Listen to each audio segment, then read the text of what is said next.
છે આવ્યો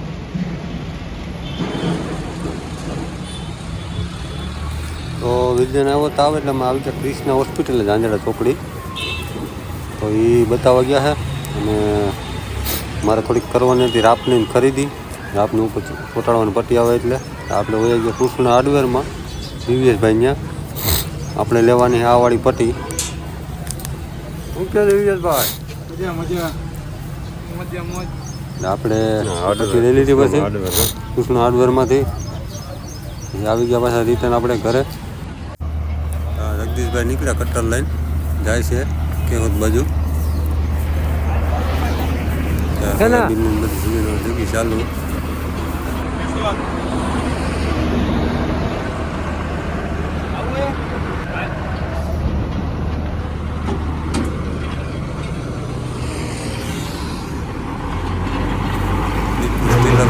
જગદીશભાઈની કેવત બાજુ કે જગદીશભાઈને આજનો સન્ડે ઉગાડી દીધી ત્યાં ડ્રાઈવર પણ પંજાબથી નીકળી ગયા છે 2-3 દિવસમાં પૂરી જાય મેન્ટેનન્સ કામકાજ કરી લઈએ લેક ચાલુ કરવાની જોઈએ. ચાલો તો મિત્રો થઈ ગઈ હવે ધીરે ધીરે સિઝન ચાલુ બધા બોલાવે ધબધબાથી હાર્વેસ્ટરવાળા ટ્રેક્ટરવાળા હવે સિઝન ચાલુ થઈ ગઈ છે. આપણે હવે વર્ગી જાય આપણી સાધન સામગ્રી લઈને આપણે 60ની જારીની ઉપર 56નો એક ખિલારીનો હરિયો મારવાનો છે ઉપર એટલે મજબૂતાઈ વધી જાય રાપને. આપણે 56નું માપ કરીને જાગડીને કટકાવી નાખીએ ત્યાંથી આ રાપની ઉપર મારી દઈએ ને તો મજબૂતાઈ હારી દઈએ. અમુકમાં કોઈસ ને એવું મારેલું હોય એટલે આપણે કોઈસ નવી નથી લેવી આપણી પાસે પડીએ ખિલારીને બટકો એટલે પછી કટકાવી નાખીએ કરી આજે ગ્રાઇન્ડરને પાછું ચાલુ નવું છે મુહૂર્ત કરી નાખીએ બહુ બધી વાપરું નથી. પછી વર્ગા આપણે એને કટકાવવા આપણે ચાલુ કટકાવવાનું તો મેળ નથી આવતો કોઈ રીતે હાથમાં લાગે છે ઓલું કટિંગ થઈને ઉડે ને એ જો તમે એટલે હવે એની ઉપર ચડાવી દો આપણે પંખો ચડાવવો જોઈએ કે મેળ નહીં આવે તો કટિંગ થાય ને બધું હાથમાં જ આવે. આ બાજુ ઊભીને કાપીએ તો અવરું પડે છે બધી કટકી હાથમાં ભટકાય એટલે હાથ થઈ જાય ગરમ ફૂલ. આપણે એની ઉપર ચડાવી દઈએ પંખો જો પંખો ચડાવેલો હોય ને વાંધો ન આવે હાથની બધી સેફટી છે કદાચ ચકરી બકરી ભાંગે તો નકર તો બધી બેસી જાય અટકાવું છે એને પાના પકડ લઈને ખોલી નાખીએ સરખા પીઠ થઈ જાય એટલે વાંધો ન આવે બહુ મસ્ત રીતના કાપવાની મજા આવે બીક ના રહી એમ.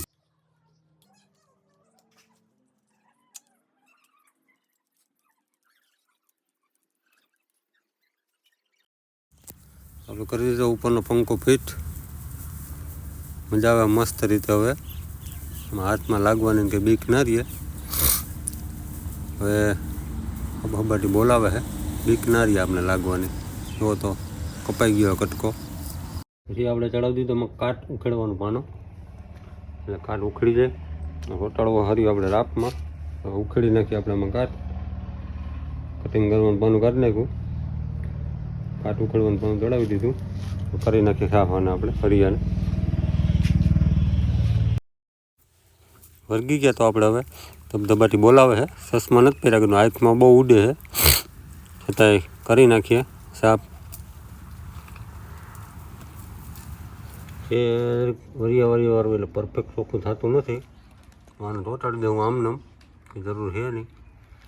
આમ ખાતા હા ને ટાટા ટીસ્કોન ને બધું લખેલ છે ઉપસેલ હોય એ બધું ક્લીન થઈ ગયું એટલે પછી કર્યું આરામ આપણે નથી ચોખ્ખું કરવું આમનામ ચોંટાડી દેવું છે. જો મિત્રો સોયાબીન કાઢવા માટે હરિયાણા અને પંજાબ રાજસ્થાનથી મંડી છે ગાડીઓ આવવા ગાડીઓ એટલે કે હાઈવેસ્ટર સોયાબીન કાઢવા માટે હમણાં હાઈવે માટે થપ્પા લાગી જવાના છે. ઘઉંની સિઝનમાં જેમ આવતા ને એમ ધબધબાટી બોલી જવાની કારણ કે આવી રહી છે સિઝન સોયાબીનમાં ધબધબાટી બોલાવે કટર. જો મિત્રો ઓરવેલ માંડવી મંડી નીકળવા આવે જગ્યા પાથરા એકલા પછી ઓરવેલી છે એ મંડી નીકળવા આવે જો ઓરવેલ માંડવી હોય આગળ આ હે વાવણી આ હે ઓરવેલી પછી આપણે નીકળી ગયા ગાડી લઈને વાડીએ દવા છાંટવા. તો તમે જોવો ગામડાના રસ્તા કેવી મોજ આવી જાય, કંઈ ઘટે જ નહીં એમાં. એક ક્લાસ જો મિત્રો, ખેતરમાં બે રોદડા કાયદેસર આમથી આમ રખડે છે, માંડવી ખાય છે કાયદેસર, બિંદાસ માંડવી ખાય છે. ભાઈ પણ હામ જ છે વાડીએ, એને તગડતા નથી, ખેતર બાયણે કાઢતા નથી. તમને બતાવો હમણાં ભાઈ પણ ખાટલો ડાળીને સૂતા છે, જોવે છે. મેં ખાસ ગાડી ઊભી રાખીને વિડીયો ઉતાર્યો છે, ઊભી જ રાખી દીધી ગાડી. ભાઈ આમાં જોવે, ખાઈ ખાઈને કેટલું ખાઈ જાય, આખું ખેતર તો નહીં ખાઈ જાય, બરોબર. એટલે આ બધું સહન કરી શકે ને તો ખેડૂત સહન કરી શકે, બાકી કોઈ તહેવાર નથી. જોઈ ભાઈ હોતા. તો મિત્રો આપણે જઈએ વાળીએ, બરોબર. જોઈજો તમે રસ્તાઓ, ખેડૂતની હાલત જોઈજો. અમુક સિટીમાં બ્લોક ન હોય, સ્ટ્રીટ લાઇટ ન હોય, આરટીસી રોડ ન હોય, તો બધા કહેતા હોય કે અમારે સ્ટ્રીટ લાઇટ નથી, રસ્તામાં બ્લોક નથી. ખેડૂત કેને કહેવાય છે? જોજો તો તમે આ રસ્તા જોજો. હજી વરસાદ વયો ગયો ને 2-3 મહિના થયા છે, હજી પણ પાણી આવેલા જાય. જુઓ તમે રસ્તા, બરોબર. એટલે આ એક ખેડૂતની હકીકત, એમ તમે સમજજો બધાય. હું કોઈ કહેવા બીજું કંઈ નથી. તો આપણે ફૂગી ગયા વાળીએ, છાંટતા હતા દવા છાંટતા આપણે સાંભળતા હતા શું સુમિત ગોસ્વામીનું મેરે યાર પુરાને મોડ દો, કાયદેસર યાદ આવી જાય. બહુ એમાં ખાસ જે ભાઈબંધ છે એક બેઠો એ ઓસ્ટ્રેલિયામાં, સિડની આવે છે હમણાં, એ ટૂંક સમયમાં અહીંયા ભાઈના મેરેજમાં. આપણે બહુ મિસ કર્યો, બધી જૂની યાદો. આપણે પાનનો ગલ્લો હતો, મજૂર દુકાન હકાવતા, એ બધું મિસ કર્યું કાયદેસર. એમ અમુક ગીત તમે સાંભળો ને, ઝંઝનાટી છૂટી જાય બપો.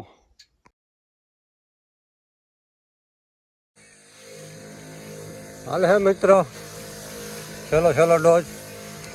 શું કે માંડવી જરીક કહેજો, બધાને ખબર જ છે જે ખેડૂત છે ને, 20 લીટરનો ડબલ બેટરીવાળો પંપ લઈને માંડવીમાં હાલવાની કેવીક મજા આવે.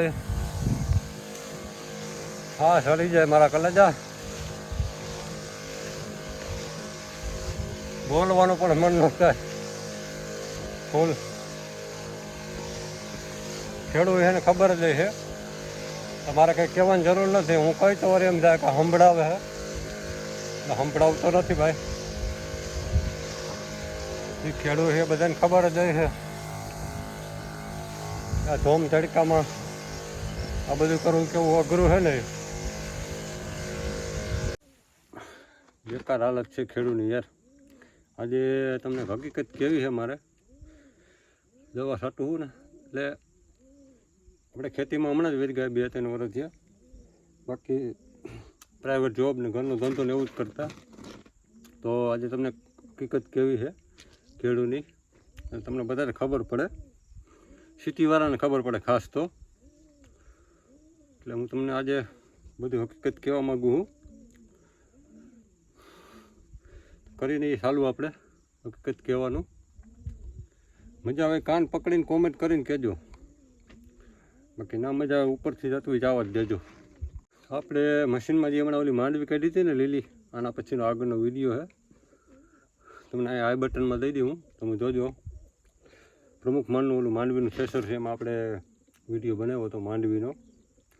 એ ભાઈને માંડવી હતી 9 વીઘાની, એટલે 9 વીઘાની માંડવી હતી, એટલે 1100-1200 રૂપિયાના લેખે આસપાસ તમે ગણો, એટલે 11-12 હજાર રૂપિયા એ થાય. એ ભાઈની માંડવી કાલ સાંજે અમે ગરબીમાં ભેગા છે ને ત્યારે એ ભાઈએ વાત કરી કે મારી માંડવી 17,000માં ગઈ, 16 કે 17,000માં મને કીધું. અહીંયા 17,000માં માંડવી ગઈ, અને માંડવી વીઘે ખાંડી થઈ છે.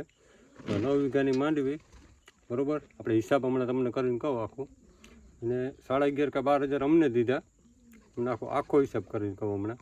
એટલે 9.5 વીઘાની માંડવી એટલે કેટલાની થાય તમે હિસાબ કરો ને, 1,53,54,000ની આસપાસ થાય. 1,53,54,000ની વીઘે ખાંડી માંડવી થાય, પરલી ગઈ હતી વરસાદમાં, એટલે 1,52,53,000 જેવું થાય 9 વીઘામાં. એટલે એટલામાંથી એને 11-12 હજાર અમને દીધા, એટલે એની માંડવી થાય 1,40,000, 41,000 વધ્યા એની વાહે, બરાબર. પછી 2 થી 3 વાર નેદવાનો ખર્ચો, એટલે એક મજૂર હોય એટલે ગમે એમ ન દે ને સાંજ સુધી, એટલે 1 વીઘો ન દે. વરસાદે બહુ હતો એટલે 1 વીઘો જ માંડવી ન દે. એટલે 1 વીઘો માંડવી ન દે એટલે સાંજ થાય 9 જણા જોઈ, બરાબર. તો 9 જણાને 400 રૂપિયા લખે, તમે હિસાબ કરી લો. હિસાબ કરો 3600 રૂપિયા એ થયા, બરાબર. એટલે વાહે કેટલા વધે? 1,36,900 એવું કંઈક, 1,36,900 વધે. ભાઈ ઘર ધણી આખો દી ભેગા હોય, ચા પાણી આ તે બધું, બરાબર. એટલે 1,36,000 જેવું એને વધે. એટલે પછી આવે છેલ્લે ખાતર પોતર આ તે 2-3 હજારનું એ. એટલે તમે બધો હિસાબ કરો ને, છેલ્લે રાપલે ત્યારે માંડવી ભેગી કરવાના 450 રૂપિયા મજૂરી છે, પ્લસ ટ્રેક્ટરવાળો લે વીઘાના 250-300, અમુક જગ્યાએ 400 રૂપિયા ભાવ હાલે, અમુક જગ્યાએ 350 હાલે, અમુક જગ્યાએ 300 હાલે. એટલે તમે બધું કરતાં એ માંડવી ખેતરમાં તૈયાર થાય ને, એટલે એ આપણે 1,36,000નો હિસાબ આવ્યો હતો ને, એમાંથી 30,000 ભૂલી જ જવાના, ટ્રેક્ટરવાળાના કાઢવાના, બરાબર. આપણે મશીન જ ખાલી ગણ્યું હે, રાપલીને ખેતરમાં પાથરા કરવાની જ ખાલી વાત છે. એટલે એ જેમાં 36,000 વૈતામાં એમાંથી આપણે 15 જ ગણીએ, બરાબર. તો 9 વીઘામાંથી વધ્યા 1,15,000, બરાબર. 1,15,000, બરાબર. 9 વીઘાની માંડવી, 4 મહિનાનું રોકાણ, બરાબર. એ તો બી પાઇપા બી હોય તો ભલે, ન હોય તો વેચાતું લઈને વાવ્યું હોય તો તમે હિસાબ કરી લેજો, બરાબર. ખેડૂતને શું વધે છે ને એ આ જ એક ખેડૂતની હકીકત. હું 2 વર્ષથી જ ખેતીમાં વળી ગયો, બાકી આપણે બહાર કોઈ ધંધા કર્યા, પ્રાઇવેટ જોબ કરી, એવું બધું કર્યું. એટલે આ કોઈ હકીકત ખબર નહોતી, કારણ કે ત્યાં તો હું મહિને આવી જતો હોય 15,000 10,000, એટલે કોઈ ટેન્શન ન હોય, આપણું કોઈ રોકાણ ન હોય, આપણી ખાલી મહેનત હોય, બુદ્ધિ હોય. કોઈને એ રીતનું હોય, કોઈની મહેનત હોય, કોઈની બુદ્ધિ હોય, કોઈની આવડત હોય, એ રીતનું હોય. પણ ખેડૂતનું તમે એકવાર હે ને વિચારીને જોજો, ખાસ તો સિટીવાળાને કહું, બરાબર. જે પંજાબમાં આંદોલન હતું ત્યારે કહેતા ને કે ટ્રેક્ટરમાં 1.5 લાખની સિસ્ટમ, બરાબર. ટ્રેક્ટર મોડિફાઈ કરે, આ છે તે છે, એના પૈસે કરે છે, મહેનત કરીને કરે છે. તમને શું પ્રોબ્લેમ છે ભાઈ, બરાબર? તમને કંઈ પ્રોબ્લેમ છે? એના પૈસે કરે, બરાબર. હજી 1 લાખ રૂપિયા હોય તો એમાંથી બચત કરીને કરે છે, છતાં એનું ઘર હલાવે છે, બધું કરે છે, એમાંથી બધું કરે છે. તો આ એક હતી ખેડૂતની હકીકત. તમે હિસાબ મારી લેજો કાયદેસર, બરાબર. 9 વીઘાવાળો હોય, 10 વીઘાવાળો, 50 વીઘાવાળો હોય, વાં હું વધે નહીં, તમે ખાલી હિસાબ મારી લેજો. મેં 2 વર્ષથી ખેતીનું ચાલુ કર્યું છે, બરાબર. તમે હિસાબ મારી લેજો. તો મિત્રો હવે સુખ દુઃખની વાતો બતાવીએ. આપણે હજી બાકી ઘણી દવા છાંટવાની, કાકાને ચિરાગ ન દે હવા, બરાબર. સુખ દુઃખની વાતો તો હાલ્યા રાખે. આપણે વર્ગી જઈએ હવે ફરી વાર દવા છાંટવા, કારણ કે આ તો કરવું જ જોઈએ, એના વગર તો હાલશે જ નહીં. કોઈ ઘેરે કટો એક બાજરો તો નાખી જવાના નથી. એટલે આ એક હતી ખેડૂતની ડાર્ક હકીકત, એમ સમજો ને, ડાર્ક જ હકીકત કહેવાય, બરાબર. વાવી અને કાઢીએ ને માણસને એ જ દેખાય. વાવે ઉગી ગયું હોય ત્યારે કે ભાઈ માંડવી જોરદાર છે, આ છે. ત્યારે ખાલી નીકળી હોય ત્યારે વીઘાનો હિસાબ થાય કે વીઘા એટલી કાંડી થાય, બરાબર. પણ વચ્ચે વચ્ચે જે બધા ખર્ચા, જે બધો મેન્ટેનન્સ આવતો હોય ને, એ બધું તમે જોડી નાખો, કે હિસાબ કરો ને, ત્યારે હકીકત ખબર પડે કે શું છે શું નથી, બરાબર. હજી આ ખર્ચો મેં ગણ્યો જ નથી હો, આ બધો ખર્ચો નથી ગણ્યો. હું તમને બિલનો ફોટો રાખી દઈશ વિડીયોમાં, જોજો તમે. 4 વીઘા અહીંયા, 4 વીઘામાં વધાવી રહીએ ત્યાં કેટલાનું 38 કે 40 હજારનું બિલ છે. એ ખર્ચો ગણ્યો જ નથી હજી મેં દવાનો તો, બરાબર. દવાનો ખર્ચો પ્લસ એને છટાવવાનો ખર્ચો. અમુકને વ્યક્તિ ન હોય તો એ મજૂર કહીને છટાવતા હોય. દવા છાંટવાની મજૂરી એ 400-450 રૂપિયા. એટલે જે આપણે આ ખર્ચો તો ગણ્યો જ નથી ખાસ તો, બરાબર. એટલે આવું બધું હાલ્યા રાખે જિંદગીમાં, સુખ દુઃખ જેવું, બરાબર. બાકી બાપ દાદાનો ધંધો હોય તો કરવો જ જોઈએ, એમાં તો હાલશે જ નહીં. તો આવું બધું આમાં હાલ્યા રાખે, ટેન્શન ના લેવાનું હોય. જિંદગી હે જલથાથી જીવવાની હોય. તો આપણે યુટ્યુબમાં ચેનલ બનાવી છે, તો એમાં સપોર્ટ જરીક કરતા રહેજો. સારો સપોર્ટ કર્યો મહિનો દિવસની અંદર. હજી આગળ સપોર્ટ કરતા રહેજો એટલે વાંધો ન આવે. તો જો મિત્રો આ કટપ્પા હવે તમે પ્રિન્ટ વાંચ્યો 2450 રૂપિયા બરાબર. આટલી જ છે. કેટલા ml ખબર તમને? એક જ મિનિટ તો 6 ml નાખવાની પંપે એટલે 8 વીઘાની બરાબર. કેટલા રૂપિયા? તો 2450. આ 250 ml. આની કિંમત છે 1315 રૂપિયા. કેટલી? 1315 લઈ લેજો. કેટલા ml છે? 250 ml. પછી આ છે ટોમ હાઉક નામ છે. આ ગ્રો કરવાની છે. આ તો બધું કુદરતના હાથનું છે. દવાથી જો ન થાય તો પછી છાંટવી પડે. બાકી હું તો નથી માનતો. તમે જુઓ 1150 રૂપિયાની બરાબર. 1150 પ્લસ આ છે K40 ન્યુટ્રો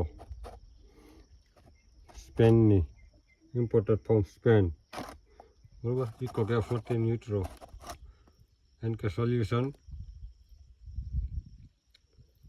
ડિકોલેટર contact 0.ww option K2O0 2902 water solution total nitrogen N. એટલે આપણે આવડે છે ઇંગ્લિશ વાંચતા થોડું થોડું, એવું નથી. આ 1145 રૂપિયાની બરાબર. એટલે આ 4 દવા થઈને થાય 6060 રૂપિયાની. 6060 રૂપિયાની બરાબર. 12 થી 15 પંપ 4 વીઘામાં કરી લેજો હિસાબ. 6000માં ફૂલ ટાંકી કરીને મહિન્દ્રા થારમાં જે રોલા મારે છે ને સિટીની અંદર જોઈ લેજો તમે. 6060 રૂપિયામાં 4 વીઘામાં ખાલી દવા છટાય છે પ્લસ ખાલી દવા. આ જે 20 લીટરનો પંપ છે ને તમને એકચ્યુઅલી બતાવું. અહીંયા લખેલું છે એનું ml માપ. આમાં નથી ક્યાંય બતાવતું, તમને બતાવત. એમનો પંપ ડબલ બેટરી વાળો 60 લીટરનો પંપ છે. ડબલ બેટરી જોઈએ તમે. Single battery double battery. આનું માપ આમાં ક્યાં લખેલ નથી કે બતાવે. 20 કિલો એટલે પંપનું વજન છે 5 થી 7 કિલો ગણો ને. 20 લીટર પાણી બરાબર. એટલે જે રોલા મારે છે ને મહિન્દ્રા થાર લઈને 2000માં ટાંકી ફૂલ કરી એ જોઈ લેજો ખાસ મિત્રો. ખેડૂતની ડાર્ક હકીકત બરાબર. 6060 રૂપિયાની દવા અમે 1 ટકમાં ફ્રૂ કરી દઈએ. અમે ફ્રૂ સમજી લેજો તમે. હો ભાઈ કરતા લાઈક કરજો. લાઈક એને કે બસ ભરાઈ ગયું ગાડું. ભરાઈ ગયું. ભાગવું હવે 2-3 કલાક તો પૂગતા થાય કા. 8 વાગે ભોગે તોય 8 વાગ્યા હેઠ. હા વાંધો નહીં. જવા દો ધબધબાટી બોલાવો. બીજું શું હોય.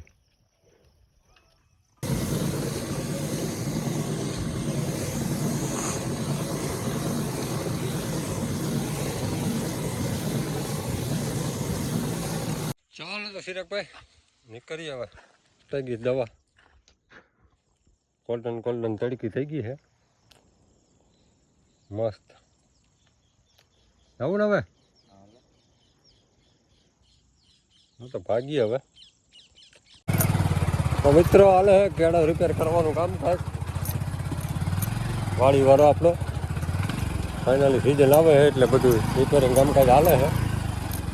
પોળો કરી નાખે કેળો એટલે ટ્રેક્ટર આખો વાંધો ન આવે.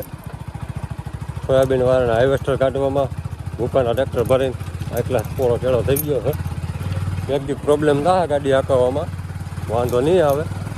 સાઉથીમાં તો જામી જાય પાછો. થઈ ગયો મસ્ત હાઈ ક્લાસ કેળો. પછી જવા સાથે નારંગી ગામમાં થોડા બોડા બીજી નાસ્તો કર્યો. પાન માવો ખાધો. પછી નીકળી ગયા પાછા ઘર બાજુ. જોવો કાળુભાઈ રાખ્યું પણ પડતર મસ્ત ફાર્મ હાઉસ બનાવ્યું છે. ઝૂલો બુલો સ્વિમિંગ પુલ ખેડૂત આ બધું કરે એના ખર્ચે કરે છે ને, કોઈ પાસે લઈને તો નથી કરતા. બરોબર. તમે બીજા થમવા આવ્યો હે, મસ્ત વાતાવરણ છે. બોલો ને શેઠ, શું વાંધો અમે આવ્યા તો? હે શું વાંધો? જો તમે મસ્તનું કાળુભાઈ ફાર્મ હાઉસ બનાવ્યું છે. એ બધું સાફસૂફ કરવાનું છે. ઉનાળે મસ્ત બની જાય આમાં ચકાચક. ઉનાળે આવશું પાછા, ફરી વાર તમને બતાવું છું વિડીયોમાં. ખેડૂત આ બધું કરે છે એના શોખ ખાતર કરે, એના પૈસામાં જ કરે, કોઈ પાસે લોન લઈને નથી કરતું. બરાબર. નદીમાં હજી આવ્યું નહીં ફૂલ, એટલે તો પાણી જાજુ પાણી આવી ગયું છે. પાણી પડી ગયું છે, મસ્ત વાતાવરણ થઈ ગયું છે. ઉંગરા લીધું પાણી હલી જાય છે. બહુ વાંચ્યું હો ભીમભાઈ, તમે ગાડું બહુ વાંચ્યું એમ તો. હે 8 વાગ્યા. 11 થઈ ગયો.